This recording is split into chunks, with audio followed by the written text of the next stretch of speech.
Okay, I'll go ahead and call the meeting to order today of the Jackson County Board of Commissioners, today November the 16th, 2021.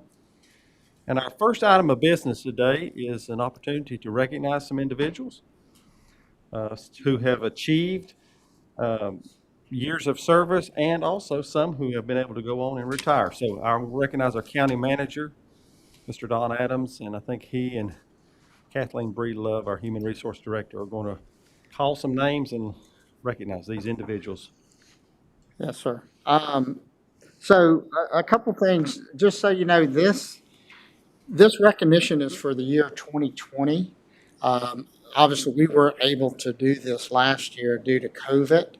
And so for this month, we're going to recognize the years of service for the year 2020, but then also retirees for 2020. And then in December, we're going to schedule it for the work session because we've been discussing whether or not to have that third meeting in December. At the work session, December 14th, we'll schedule the 2021 recognition. So a year late, but hopefully everybody understands we appreciate you just as much. We just couldn't do it last year. So we do have recognition of years of service. These individuals are not here. I just want to go through the names. We do have for 20 years of service, Stacy Howell from Social Services, Brenda Lillard, for health, David Lovedahl, the Sheriff's Office, and that's for 20 years of service.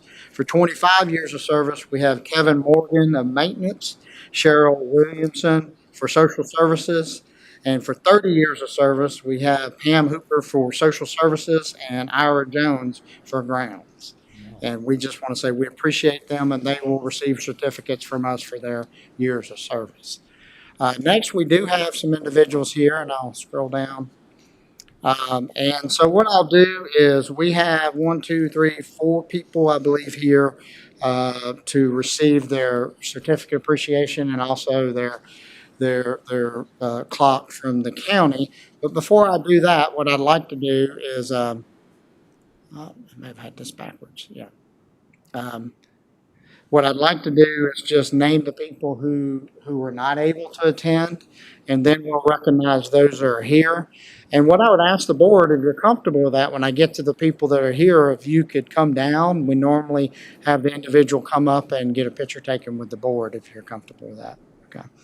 So who's not present, but we are, again, recognizing their service to the county, is Linda Queen, tax collector, 9 years of service, retirement date of 12/1/20.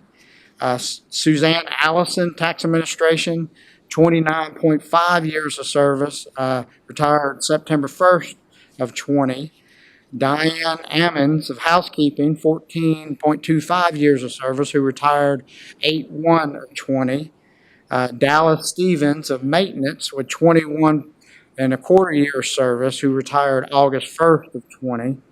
Billy Lambert, Parks and Recreation with 9.25 years of service, who retired August 1st, 2020. Brian Henry, the health department, the animal shelter, retired at 7.75 years of service. Charles Stallings with the Sheriff's Office, retired with 9 years of service. And then Roy Ellis Young with Transit, retired with 17 years of service, retired March 1st, 2020. Now, if we would, we'll go to the individuals that are here, and I just ask board members if y'all are ready to step down. If you would. If you'll come down here, please. Who's that? Sterling. Okay. And I do have one more. Miss Sterling with Social Services with 6.5 years of service was not able to attend.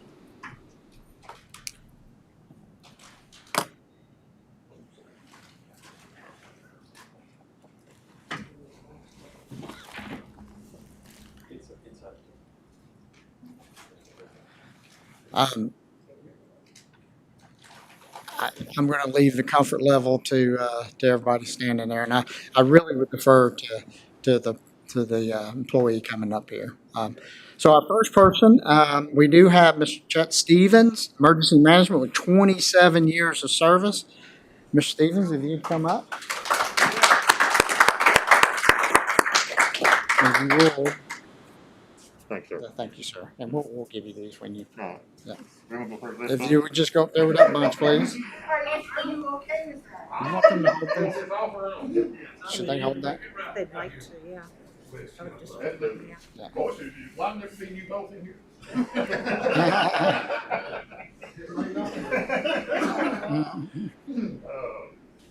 Thank you. Yeah, thank you.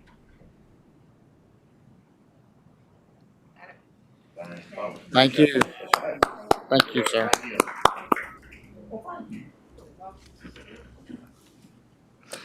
Next, we have Miss Glenda Laminate, Social Services, 20.75 years of service.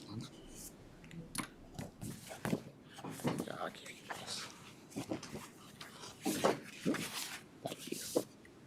Thank you. Mask on or off? I don't. Well, it's up to you. Thank you so much. Thank you.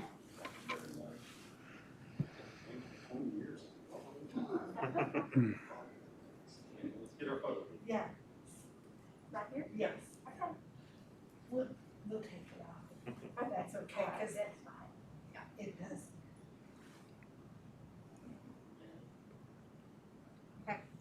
Thank you.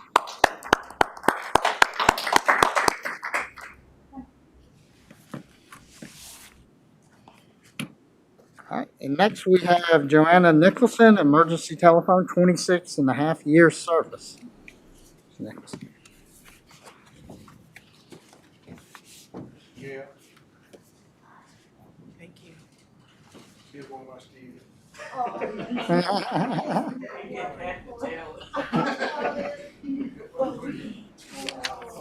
15 years ago. And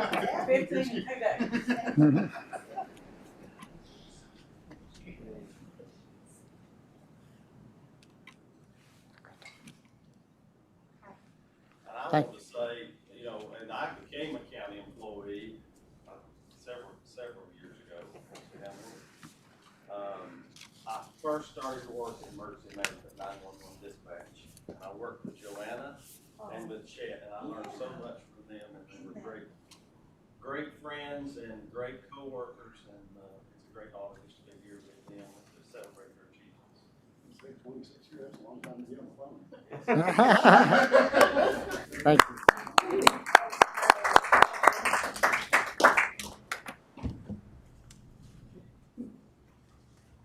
Okay, we'll do this. December. You must have been a teenager when we started teaching. 21. Yeah, I was a teenager when I was in there. There you were, yes, you were. Oh, dear. Okay, the next item on our agenda is the approval of the agenda. Are there any changes to today's agenda? Thank y'all. Thank you so Have a good much. evening. I move that we accept the agenda as presented. Okay, have a motion then to approve the agenda as presented. Is there a second to the motion? Second. Any questions or discussion? Hearing none, then all in favor say aye. Aye. All opposed, nay. Next, you have the approval of the minutes. You should have a copy of the public hearing minutes concerning the UDO amendments. That was held on November the 2nd, as well as the regular meeting minutes held on November the 2nd. After having a chance to review those as distributed by the clerk in advance, what's the pleasure of the board? I'd make a motion to approve the minutes as presented, both minutes. Okay, I have a motion. Is there a second? Second. Okay, any question or discussion? All in favor of approving them, say aye. Aye. All opposed, nay. Ayes have it. Next, in administrative reports, I do not have anything to report today in the chairman's report. Commissioner Striblin, any reports today? No, sir, I do not have any reports today. Commissioner Jones? Not have a report tonight. Commissioner Woody? I would just like to say that Commissioner Dietz and I were privileged to attend the Veterans Dinner, and it was a very wonderful celebration of the veterans that have served our country so well, that live here in Jackson County. And then the parade was on Thursday, and I got to stand with Commissioner McMahon's family, and that was also a very nice event. And our grounds crew did a beautiful job putting those flags out. I wanted to thank them again. It's a wonderful celebration. Commissioner Deeds? No, sir. Okay. Mr. Adams, County Manager's report?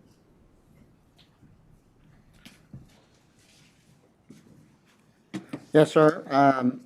First item is standard report, our ongoing report in regards to zoning and building permits in the month of October. The planning department issued 4 commercial zoning permits and 2 renovation addition permits. Code enforcement issued 3 commercial permits and 4 renovation addition permits in the month of October. Again, this provides us additional information as far as the district, the owner, business name, and the work that's been permitted. And just a reminder, everybody, this was a request by some mayors and some other officials in our community for us to just provide this information on a monthly basis. The next item is, I know this is something that Ms. Breedlove had presented to this board at our last meeting, but I am going to keep this on our radar just for each meeting. We are on the tail end of a salary study. I just want to make sure everybody understands right now where we're at is all of our job assessment tools have been completed. Evergreen will provide a draft projected classification plan as described before.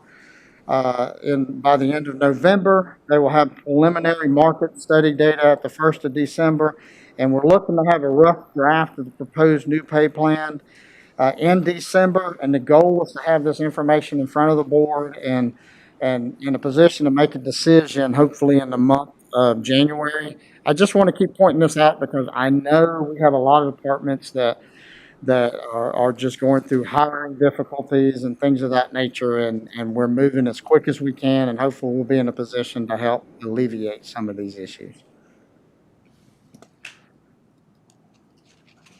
Next item is just going on the Animal Rescue Center is 38% complete. They are starting to make progress in regards to a couple things. I did put in the architect report and also just threw in a couple photos at the end that are a little bit newer. They are starting to go vertical with the facility itself now, and they're making good progress on that large back retaining wall. Just wanted to show, if you look at the pictures in there, you can see that we are vertical now. I don't know if you can see that from your house at this point. And so they're hoping in the next month to 6 weeks they can get that building dried in, and then you'll start seeing some significant changes. You can see the retaining wall. It's more than halfway complete. Ultimately, once they get that retaining wall done and get the amount of dirt, right now the site looks small because they have that dirt they're having to backfill, and it's really covering the majority of the site. Once they get that retaining wall built and then they get the storm sewer in, it'll start becoming, you'll be able to come to the site and really start visualizing at that point what it's going to look like. And hopefully, as they move forward with that and get the retaining walls and storm sewer done, we can get in a position and also get the building dried in. I usually try to get some type of at least management tour, try to get people out to start seeing the facility itself. So hopefully we'll be there in a couple months. Next item, bear with me one second, I'm going to scroll back up to my summary sheet. So as far as the Fairview Press Box, concession stand and restroom construction project demolition is complete this week. If you drive by there, you'll see the building's down. They're pulling out the foundation now. Our construction will start pouring the new foundation Monday. They've got concrete scheduled to show up. And then in the next 30 days, your goal is you'll start seeing the block walls go up. This is where, if you recall, I mentioned to you the contract itself will run into June or July, but hopefully we'll be able to get that at least the facility open, the field open for use. So if they can get the block wall up and get the site cleaned up and get everything in there, then it'll all just be internal construction inside the building, and that'll free up the field space in the spring. And then it's to everybody's benefit for them to move faster. They make more money and we're able to open sooner, so hopefully that'll happen. C. Clark Nixon, they continue developing construction documents for the indoor pool. We're anticipated to take this project out to bid in spring. I'm going to request, and I put Clark Nixon there, didn't I? Instead of Clark Nixon, Clark Nixon to appear before the board. It's either going to be in December 14th work session or January work session. Basically, right now, we need to discuss, they're going to finalize their updated cost estimates. And then obviously, what I think we're going to find, which you find with all construction, is they're going to come in and talk to us about where the anticipated costs. You know, they did build in escalation, and they built in they built it in over multiple years. But what they did not anticipate is what's occurred here in the last year. And so I think ultimately this is something that the board needs to sit and talk about. This was, if you look at the bond referendum, this board is authorized to issue up to $20 million in bonds. So as far as that issuance goes, that is as high as you can go as far as bond referendums go. Now, there's other alternatives and other things to discuss while we're going down the line, but I just want to mention that, and that's just something that we'll just have to deal with when we move forward with this. The final item is request for qualifications for architectural services for this facility. I do want to remind everybody that this is a multi-year project. When I say multi-year, eventually, it could be 3 to 4 years from start to finish. So I just want to let everybody know this isn't something that we'll be walking in here in 6 months from now with some construction project. This requires a lot of planning and long-term planning, and then generally phasing too when you start dealing with this issue. But I'm going to let everybody know. I'm going to go to the attachment, but I am going to read off from the summary. There we go. The RFQ to this process have been received. Jackson County received 6 responses. You see those 6 listed here. We received 6 responses for the request for qualifications. An interview team was established consisting of court, law enforcement, and administration. 4 out of the 6 firms were selected to be interviewed. That's the 4 that you see listed here. So that's Clark Nixon as the primary architectural firm in which they were hiring a nationally recognized consulting firm that specializes in court systems and jails. Mosley Architects. Mosley, just so you know, they do specialize and also in courts and jails across the state of North Carolina. Heary Design, along with the Tamara Peacock Company. So Heary is a nationally known firm as far as court go. They do have jail experience, but they're also working with the Tamara Peacock Company that's based out of Henderson. And then finally, you have McMillan, Prasen, and Smith, and these were the 4 entities that were interviewed by this team. The 4 out of the 6 were interviewed, representatives from the court, basically.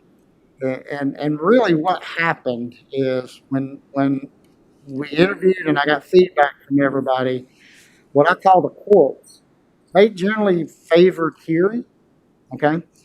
And then ultimately had a mixture of Clark Nixon and a mixture of Clark Nixon and Mosley a 2nd and 3rd, and then had MPS in the 4th position. If you look at the administration and law enforcement primarily of the sheriff's office and the jail, what was favored there basically favored Clark Nixon and Hope, HOK, and Mosley, that sort of right there first, they really combined almost at a tie, that being first, actually had MPS as 3rd and had Heary as last, all right? And then, so ultimately where we ended up is that, let me find myself here. Combining all input from the entire team, what it did was put Clark Nixon and Hope and Mosley basically in a virtual tie for first place. What really decides that, a couple of things um, is at the end of the day, is if I put a one on both of those, it ties them. Like if you rank 1, 2, and 3. So basically, wherever I put the second position in this, if we're just using the numbers, it's ultimately what decides it. So, in my opinion, the team did what they were supposed to do, and what they were trying to do. We started off with 6 firms who put in their qualifications. I really wanted the team to get it narrowed down to 2, and then ultimately the county is looking to make the final decision of moving forward to who we work with. Um, what I'm going to plan on doing in the next several weeks is just finalizing research there, and I plan on coming back presenting the selected firm in January to this board. Once the firm is selected, then contract negotiations occur. So just a reminder to this board, picking architectural firms is different than going out for other services. You go out for request for qualification services, and that's based upon their qualifications, how well do they work with the team, all of that, and then you negotiate the contract itself. If you can't come up with a negotiated amount, then that's what allows you to go to the next firm selected. But this is all based upon qualifications and so forth. At the end of the day, I am presenting this information to this board today. I'm going to provide information to the interview team and to the firms later today. And ultimately, my message to the interview team is this: we've got to have a firm that ultimately is qualified. First of all, you got to have a qualified firm, right? To me, presence locally and experience in the area means a lot. But then finally, you got to have a firm that all parties, stakeholders are comfortable with. Okay. And so ultimately, that is where Mosley, you take Mosley and Clark Nixon / HOK, even though they weren't necessarily the highest ranked out of the court system, they were second and third. So they were ranked well. I got positive reviews from the court system in regards to those firms. And similarly speaking, if you look at administration and if you look at sheriff and law enforcement in the jail, we got positive reviews from them. Everybody else had mixed reviews and greatly varying opinions on who they are. And really, selecting a firm such as that really sets you up for a process in which you will have some stakeholders who feel like they have a firm that meets every need that they are looking for. And then some stakeholders will believe that a firm has been selected that they just felt like shouldn't have been selected. And I believe that starts the process off in a negative way versus a positive way. Whereas if you take either the Clark Nixon or the Mosley, everybody, all the way down in the interview committee, had positive statements about those 2 firms. And so really, it's just trying to take our time in the next couple of months, trying to take my time. I've done a lot of research on both of them. I've called a lot of references on both of them. And honestly, at this point, I really can't tell you where I would recommend between the 2. And that's the reason I feel like I do need to take the next 6 weeks or so and then come back with the selection to this board. And basically, that's all I have. Can you, for the board's sake and general public's sake, can you talk just a little bit about the request that we've published for the planning purpose, the money that we're going to utilize for the planning on the domestic violence shelter Yes, and the homeless shelter, and how that process will unfold and what kind of work will those folks do? Just sort of guide us through that, because I've had some questions raised about what will be the scope of work for those folks. I apologize. I should have put that in this. So just go back a reminder to the board of what was presented and approved by this board about the grant request that went to Dogwood Trust, and also potentially utilizing the ARP funds. All right. So the grant request that was submitted and eventually approved by Dogwood was for approximately, I don't have the numbers in front of me, but I believe it's 2.17, $2,170 something thousand dollars. So that was the grant request in which the county was matching the same amount of funds. Okay, and then out of that program, there are two programs that would fund. One, let's talk about the homeless shelter discussion. A total of, excuse me, a total of, I believe, is it 250 or 125? I think it's 250, right? 125 each. A total of 250, I believe, was set aside. No, it's 125 total. A total of 125 was set aside for the planning of the homeless shelter. Okay. What does that entail? That's Now, the planning of the homeless shelter goes twofold.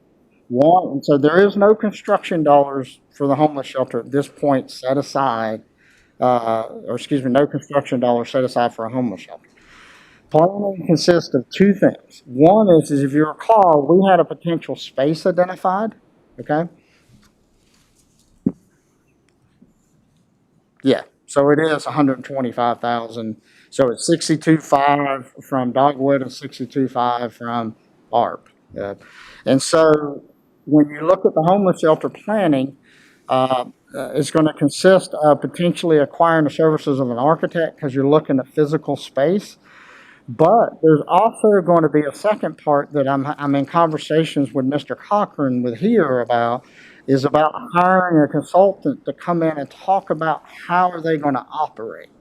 So if you recall, going back to some of the questions that were raised by this board when the grant was being presented, was, well, what does a homeless shelter operation look like? You know, you can talk about the physical space. Is it a 24/7 operation? Who's going to man it? What is the annual cost of operation? All of those types of things is going to be discussed in the next several months, along with the physical space aspect. So excuse me.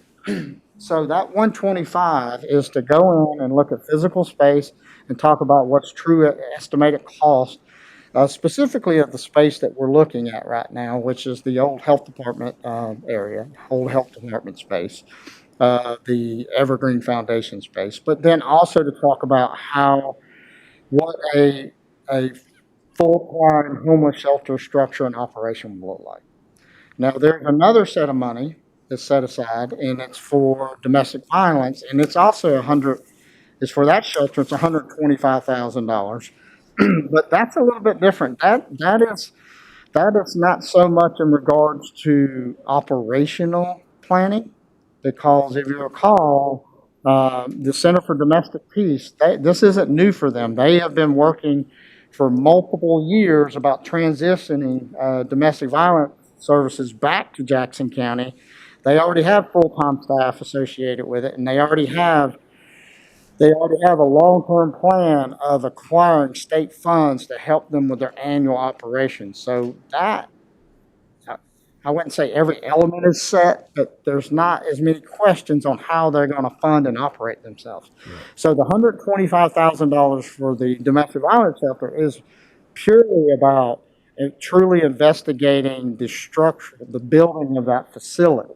You know, what we'll do is we'll start moving forward with the architect to actually, you want to start really looking at the site that's identified, core drilling, going through and really designing that. Now, the rest of those funds, so that's what the architect services is for. That's just sort of what I wanted to focus on, because the question was, how much input will commissioners have as part of this process as they investigate a homeless shelter? Mm-hmm. Will we be able to be engaged in that, hearing reports? Because, you know, it's a concept that we've got to work with here to come to some kind of understanding of what a model might look like going forward. So, yeah, the idea I think that I'm going with Mr. Cochran is that he needs to pull that information together, and then eventually it does have to be a conversation with this group, with this board. It has to be a conversation not just with this board, but with the community as a whole.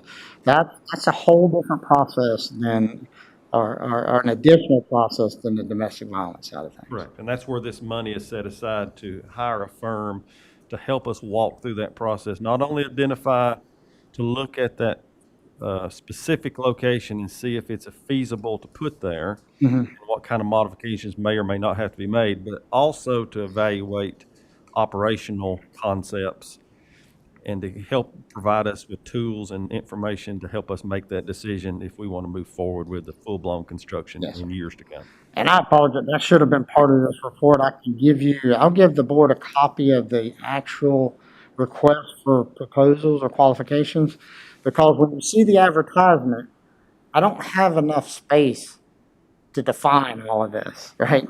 I need to advertise and say, we're accepting requests for qualifications for these two services, and I understand why I kind of lump the homeless shelter conversation with domestic violence shelter, but if you take the specifics of the request for qualifications, in which I will provide a copy of that to everybody, so that'll empower you to, when somebody asks you, it really breaks out the definition, exactly what I just described. It says for the architectural services for the homeless shelter is for space analysis only. And it actually specifically states that we don't have funding for construction at this point. But it does state in the domestic violence shelter side of things that we have funding available for it, and it's not only a space analysis, but it's a potential moving forward with a construction conversation too. Very good. Yep. Any other questions for the manager? I do. My concern moving forward is I don't understand how a firm could be paid to do space analysis Mhm. for the homeless when we haven't decided what that programming will look like. You know, we have not, we've had conversations where we've talked about, do we want to have space in a dorm-like situation for men separate from women? Do we want to have small units for families, Mhm. single mothers and a child? Mhm. I just have a hard time getting my head wrapped around paying someone to do this space analysis when we haven't really had any, we have no direction to give them. Does that make sense? No, that makes perfect sense. And I think So that's, I think before, I mean, I understand we need to do that, absolutely. But I think maybe we need to step back and get with Mr. Cochran and here and have some kind of so we can give them a starting place. so, absolutely. So absolutely. So the intention here was killing a couple birds with one stone, so to speak, when you're going through this request for qualifications process, because instead of having to re-advertise a couple times. Now, these are not going to be the same contract. You may select an architect firm that you're going to work with, but that doesn't mean you've actually contracted with them to provide the service. Okay, very similar to what I just said with this facility, that we're selecting the architect firm based upon qualifications, but then there's contract negotiations that can take a while. The Center for Domestic Peace, the domestic violence shelter architect contract will be separate from the homeless architect contract.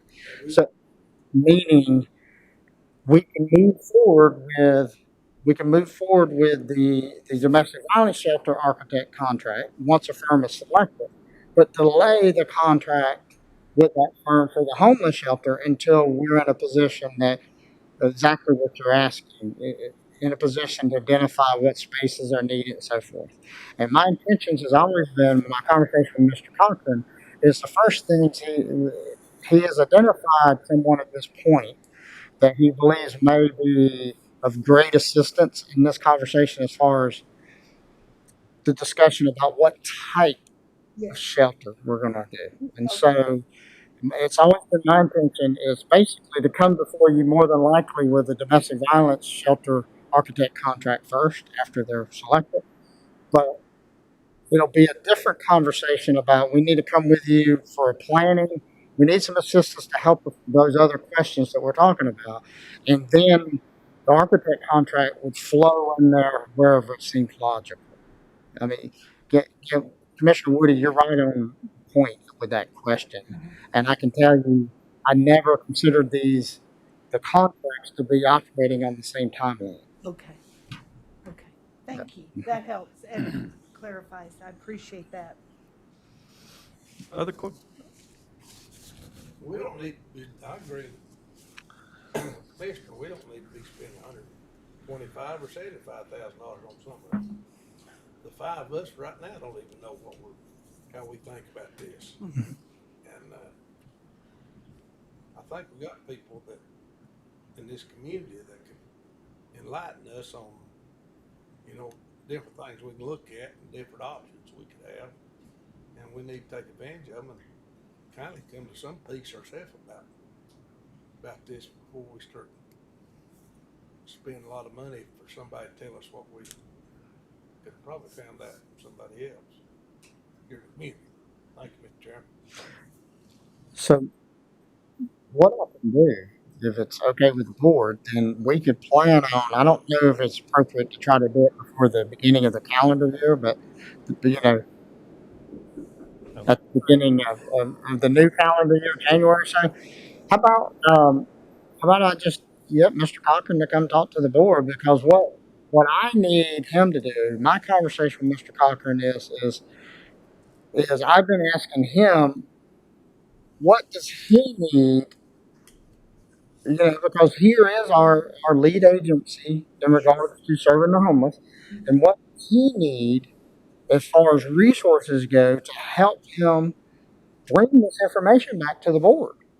Meaning, because right now for him, I know this is busy time, right? When we get into cold season and so forth. So I would challenge him or ask him to come to you with resources needed to get us to this debate that we're talking about. That'd be great. And then just so you know, that's always been the thing. I've been looking for him that's been our conversations, is for him to go out and find the resources he needs to answer, to help us, help him come to you as a board and to answer some of these questions that are being asked. Would that be done in a work session? It can be done. I don't have the answer. The step for me Said is, that I think each of us would have, once we hear some talking points, we all would have questions to go back, and we'd be going back and forth a good bit. it would be a work session. Okay. Environment. That'd be good. yes. Yeah.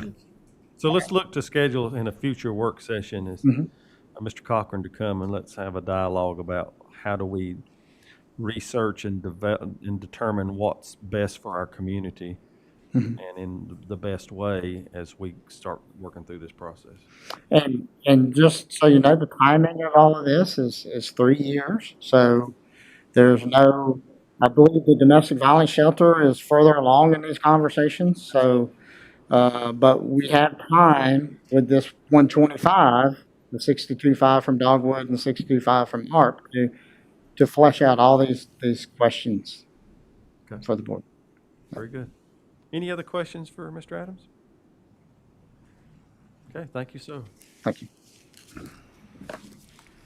I don't see anyone signed up online to speak for informal comments, and I don't believe there's anyone here either that would like to speak, so we'll move on to our business portion. First is the consent agenda. Item 1 is the finance report for October 2021, and I'll recognize Ms. Fox. Good afternoon. Good afternoon. I'll go over the highlights for the month of October. The revenues collected to date is $23,892,116. That's 32.81% of budget. The expenditures to date are at $23,419,925. That's 33.3% of the budget. So we're right on target for this time of the year. The revenues are $472,191 more than the expenses. The total ad valorem taxes collected, $17,040,630. That's 46.37% of budget. And the motor vehicle taxes collected is $435,972. That's 29.67% of budget. The prior year taxes collected is $272,424. We did receive the sales and use tax distribution For the month of October, which represented July sales, that amount was $1,871,111. That's 20.74% more than we received last October. Goodness, So we're still seeing that increase. yes. The Article 46 distribution was $215,202. Landfill disposal fees collected was $836,183. That's 37.94% of budget. The prior year landfill disposal fees, $22,994. That's 41.81% of budget. Attached to my report is Value Health's first quarter finance report for this fiscal year. They had total revenues of $122,827,936 and expenditures of $120,028,306 with a net income less risk reserve of $1,725,121. The spendable cash they have available at the end of the quarter was $12,689,573. The growth revenues were tracking code enforcement, environmental health, and registered deeds are all above budget for the end of the quarter, well, for the end of October. The general fund contingency amount balance at the end of October was $1,478,053. Be glad to answer any questions on the report. Any questions? Okay. If not, then we'll take a look at item 2, the budget ordinance amendment. The budget ordinance amendment is for $46,300.31. We had an insurance settlement, $45,689.39, and a links increase of $610.92. The expenses for that emergency management capital outlay covers the expenses for the equipment in the vehicle, and the balance of that will go into contingency for capital. Any questions concerning the budget amendment? Were you able to find a vehicle to replace that? We took Dawn's vehicle and replaced it. You're so sweet. Mr. Adams. That's funny. But we were able to locate some Durangos, so we ordered a couple of new vehicles. I know it's hard right now to find. Yeah, it is hard. Okay, thank you. Okay. Anything else? All right, thank you, Ms. Fox. Thank you. Next is item 3, the tax collector refund reports for October 2021. Recognize Ms. Henson, our tax collector. Good afternoon. The 2021 taxes collected for the month were $2,718,835. The delinquent taxes collected were $56,085. The total deposited for the month of October was $2,774,921.12. There were overpayment refunds of $3,163 and releases of $1,024.59. Any questions? Questions? Thank you. Okay, thank you, ma'am. Okay, you have heard all 3 items now in the consent agenda. Is there a motion to approve all 3? I make a motion that we approve all 3. Okay, have a motion. Is there a second? Second. Any question or discussion? Madam Clerk, if you would please call the roll. Commissioner Deets? Yes. Commissioner Woody? Yes. Commissioner Jones? Yes. Commissioner Stribling? Yes. Chairman McMahon? Yes, motion carries. Next is our new business. First item, item 4, the All in Jackson Fund Agreement. I recognize our Economic Development Director, Ms. Tiffany Henry. Good afternoon. No. So last week, I had Chris Murray from Mountain BizWorks join me discussing the restructuring of the All in Jackson Fund. And You've had this to review for a week, and I want to ask you if you have any questions for me. I mean, Any questions concerning what we talked about last week? Any thoughts that have come since then? Okay. All right. Well, unless there is none then, do we have a motion then to approve this agreement? So moved. Okay, is there a second? Second. Any additional questions? If not, Madam Clerk, please call the roll, please. Commissioner Stribling, Yes. Commissioner Jones, Yes. Commissioner Woody, Yes. Commissioner Deeds, Chairman McMahon. Yes, motion carries. Thank you, Ms. Henry. Next is item 5, the Harris EMS rate increase and clinical ladder step-up program. Mr. Adams?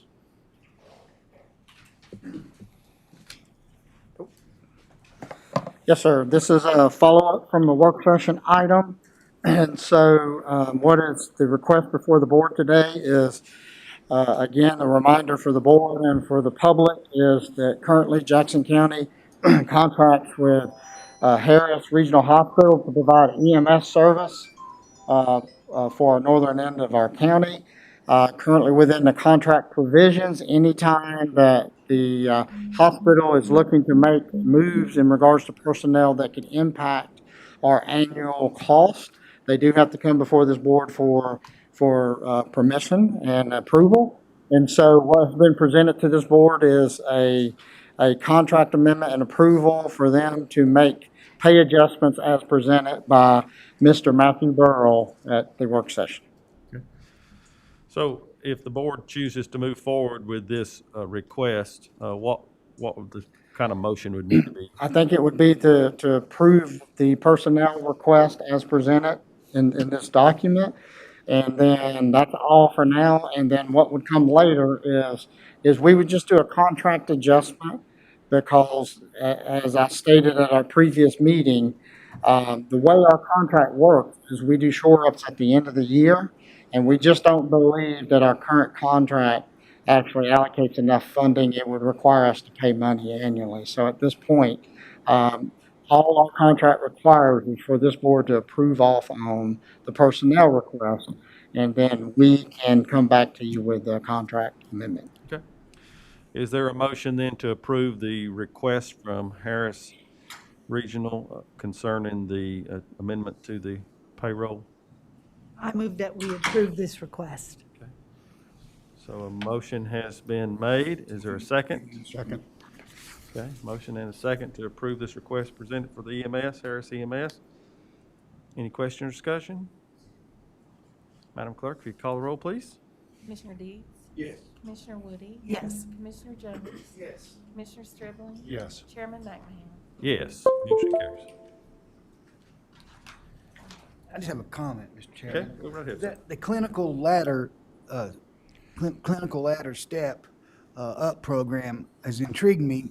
Is there any way, and one, do we currently utilize that in our county employees and/or as we look down the road to the new Evergreen study, can some language like that be implemented for the benefit of receiving extra education?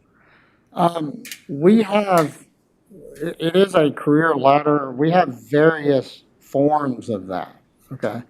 So, so for like code enforcement 1, 2, 3, we don't quite call it the way it's discussed here, but we do have various forms of ways to actually improve your pay. So for example, in tax administration in the last couple of years, a career step ladder was created for them to be an appraiser 1, appraiser 2, appraiser 3. And so we've done that. If you go into like social services, you got social service worker 1, 2, and 3, and these all are based on experience and education. So we do have versions of that that's applicable to whatever position that we're talking about. If that helps, and we can go through that. So we have. Is there any other examples that you think of, Darlene, where we have career ladders? Environmental health. These are all positions that require technical expertise and technical education, and so we've created those steps already in many of those. And when you see, a lot of times when you see this pay study, they don't necessarily study step 1, 2, 3, and 4. What they do is they study like entry level, make recommendations there, and then they evaluate our career ladder to see if that's also competitive also. Uh, so so we do have versions of that, and actually I would say versions that are a little bit more significant than the 75 cents that we're talking about here. Okay. Yeah. Thank you. Okay, Mr. Adams? Did you have additional, I see on the screen here, Well, I didn't want to jump in front. I do want to eventually go back to the county manager report and just, why don't we just do that right now? okay. Well, you've got it on the screen. All right. This will be a follow-up to the conversation we just had a few minutes ago where we asked Don about the qualifications, and he's gonna be able to give us some. I'll tell you what, if you wouldn't mind, can you give me just, if you go to your next, do y'all have a decision? Yeah, well, Can let me can go you ahead do and that one and then? do that, and then I'll work on item 6. Go ahead and take item 6, Register of Deeds interim appointment. I just want to report to the board that I saw the Jackson County Democratic Party Executive Committee is scheduled to meet this evening at 6:30, where they'll go through the process of officially making a recommendation to the county for the replacement, the interim appointment for the Register of Deeds vacancy. So we should have that information this after tonight. We should have that information in letter format for this board to take action on. I had, at the last meeting, I think, mentioned to the board about your availability this week. Would there be the possibility that we could have, we're going to recess this meeting today. Could we reconvene that meeting at 2 p.m. on Thursday of this week? Would that work? Does anybody have a conflict with that? Yeah, I got my Department of Aging meeting Okay. Thursday at 3:30. So, what about, what time, would you available any on Thursday? I'm scheduled 3 to 9. 3 to 9. And what's your schedule look like, Tom?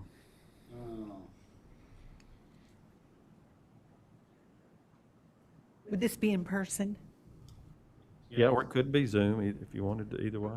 It's actually on this computer. Just a second.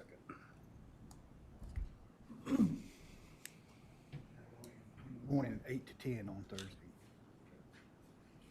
But I mean, I can come off now. Or do a Zoom.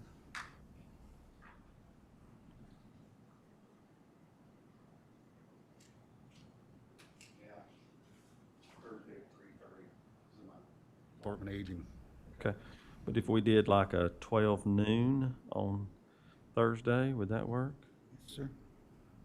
Oh, rain that day? Not sure about the Yeah, rain. that's what I heard it's supposed to Rain. Raining, I got just, Thursday. how about early in the morning? Yeah, Well- 60% Thursday. I tell you what, let's take a, How about meeting early? In the well, let's take a recess, and then we'll come back and decide it, because I need to confirm another time here first. morning? Let's take about a 10-minute recess. Okay. All right. Yeah.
Item 6, here again, just to let the board know that we will be taking action possibly on this appointment for the Register of Deeds, the interim appointment, on Thursday at 12 noon. So just go ahead and mark that on your calendars. That'll be the time that we will recess this meeting today, and we'll reconvene on Thursday at 12 noon, in which we'll take up item 6, the Registry of Deeds interim appointment. On the appointment section, item number 7. Let's go ahead and take a look at it. I believe that's for the Cashers Planning Council. We have a vacancy. Commissioner Jones, did you have a name to submit today? Yes, I did. Went by and spoke to this. Sorry, thank you. I went by and spoke to this individual that I'm getting ready to recommend to the board, and she has a business in Cashers for a number of years, and very much involved in the community, and children go to Blue Ridge School. So it's, and her name is Sonia Morales, and she has been approved by Ms. Winchester and Mike Poston for the council. And she, back in 2015, when I made my last appointment, her name came up to me in the community at that time, but we had a number of good candidates, and I didn't select her. But after talking with her and her pro-tax, pro-growth views, I think she'd be good for our community. Okay, very good. So you put that in the form of a motion to Put that in appoint? form of a motion, Sonia Morales. All right, is there a second? Second. Any questions or discussion? Madam Clerk? Commissioner Stribling? Yes. Commissioner Jones? Yes. Commissioner Woody? Yes. Commissioner Deeds? Yes. Chairman McMahon? Yes, motion carries. Next is item 8, the VIA Health Board of Directors. Once again, if you remember from our conversation the other day, in which Shelley Foreman gave us the opportunity to get an update on this new regional board, we have 2 appointments to make. We can make them today, or we can delay, but the recommendation is at least 1 county commissioner. And then the second slot would be could be either a county commissioner, could be the county manager, could be the director of DSS, it could be the director of the Department of Public Health, or it could be someone, the sheriff or his designee from sheriff's office. So that's sort of the field that we could choose from on the second appointment. I have been for several years now served as the county commissioner appointee for the what has been previously called County Commissioner Advisory Board, the CAB, for VIA, and I am willing to continue to serve in that. And if there is another commissioner that has interest in serving on the second appointment, and then beyond that, then I would defer to our manager to consider him or his recommendation. Is there a board member that's interested? Okay. No, but I want to support your participation. Okay. I think that's very important. Mr. Adams, what's your thoughts? So, Mr. Chairman, I would request that I be part of this board. What I'd like to do is, obviously, this is something I've occasionally gone to the board meetings with you prior, but I'll start going to all of them, because I really want to focus in on the opioid settlement, and then also talk about those funding coming up in the next year, calendar year, fiscal year, and then start getting involved regionally, because I do believe within the next year there's going to be there'll be items and processes brought before this board on how do we proceed forward on best ways to expend those funds, and I think it will help me to get back more involved with the regional board initially. And then long-term, if there's other strategies that bring in the DSS director or the health director, then maybe later it becomes more appropriate to put one of those into this position. And the other thing that was made known to us is that if we do have meetings in which there are topics that would be of interest to the health department or DSS or the sheriffs, by all means, they have the ability to attend. They just wouldn't be a voting delegate. but we could bring those folks in also. So if someone would like to make a motion, then I'm willing to serve, and our county manager, Mr. Adams, is willing to serve for these 2 slots on the VIA Regional Health Board. I'll make that motion. Okay. Both of y'all that we request that you serve, and we appreciate if you do so. Okay, thank you, sir. Is there a second? Second. Any question or discussion? If not, Madam Clerk? Commissioner Deeds? Commissioner Woody? Yes. Commissioner Jones? Yes. Commissioner Stribling? Yes. Chairman McMahon? Yes, motion carries. Okay, let's go back then. I think, are you ready, Mr. Adams? Okay, we'll go back for the final comments from Mr. Adams on this manager's report. I think he has some additional information he'd like to share with us concerning the request for qualifications on the planning funds. Yeah, again, I apologize. I meant to put this in my manager's report, so I wanted to go ahead and get this online so it'd be part of the YouTube record and the record here, and then also put it in your hands. Because again, what I think most people have seen is just the advertisement, which is just a paragraph stating we're looking for these services. And I just wanted to point out a couple of things is if you look at project description, you see that it states that Jackson County has received funds from the federal government through the American Rescue Plan and from Dogwood Health Trust Fund to assist with 2 shelter projects. These projects will be contracted separately. So that's one of the things I want to point out, that we've already told the architect that those would be separate. And then the shelter projects are as follows, and we discussed domestic violence shelter. Basically discusses in that paragraph that the county has secured funding for both the design and construction of a new domestic violence shelter. And then it just gives a little bit of information about we're partnering with nonprofits and so forth. And then if you see under number 2, it says Jackson County has secured funding for the programming and schematic design of a homeless shelter, but does not talk about construction. And at the end, does talk about as additional funding is secured, the contract would eventually expand to construction, design, and administration. So ultimately, as a firm is selected, what will happen is I'll let them know that we would be prepared to move forward with the domestic violence side, but there'll have to be a lot of questions and discussions that'll have to be had before we're able to go into a contract with them for the physical design of the homeless shelter. And this would be very similar to, like, if you recall, what we did with the Animal Rescue Center, where we did some work to identify programming and what kind of space is needed based upon the kind of level of service that we wanted to offer. And then after that programming work was performed, then you know what to design.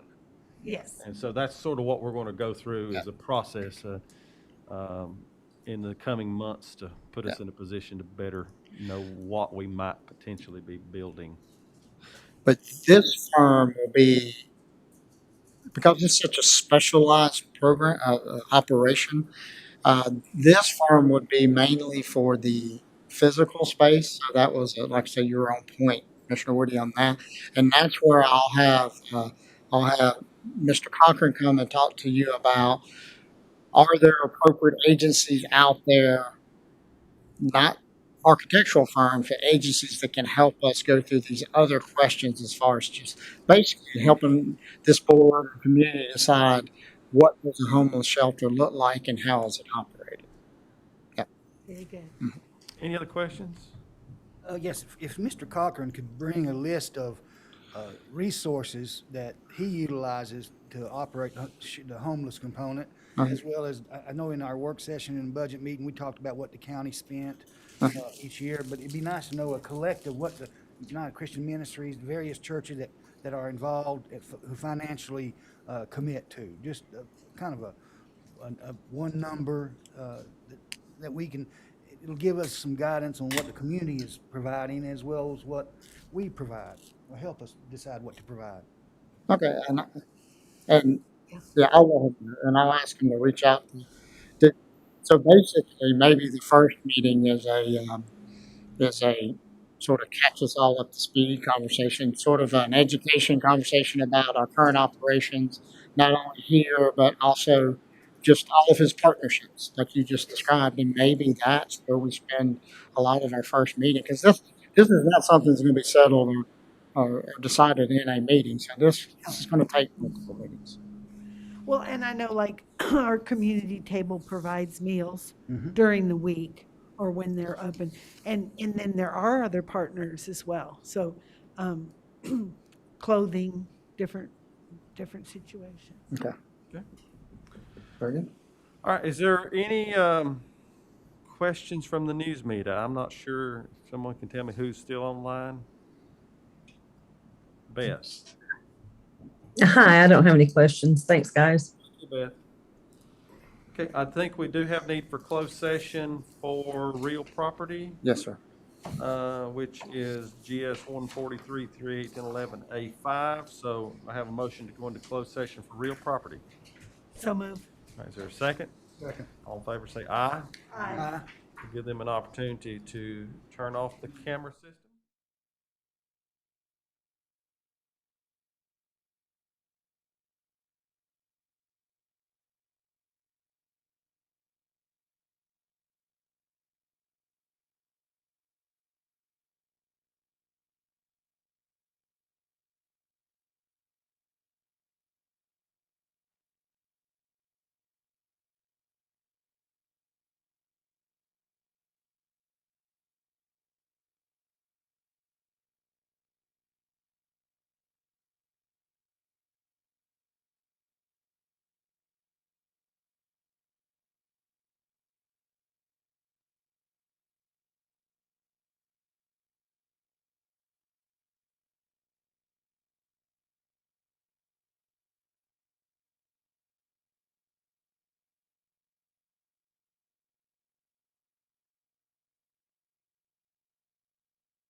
announce that this board will be in recess until November the 18th, 2021 at 12 noon. That's this Thursday.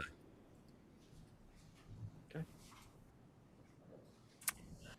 All right then. You have time to get to your meeting. Yeah.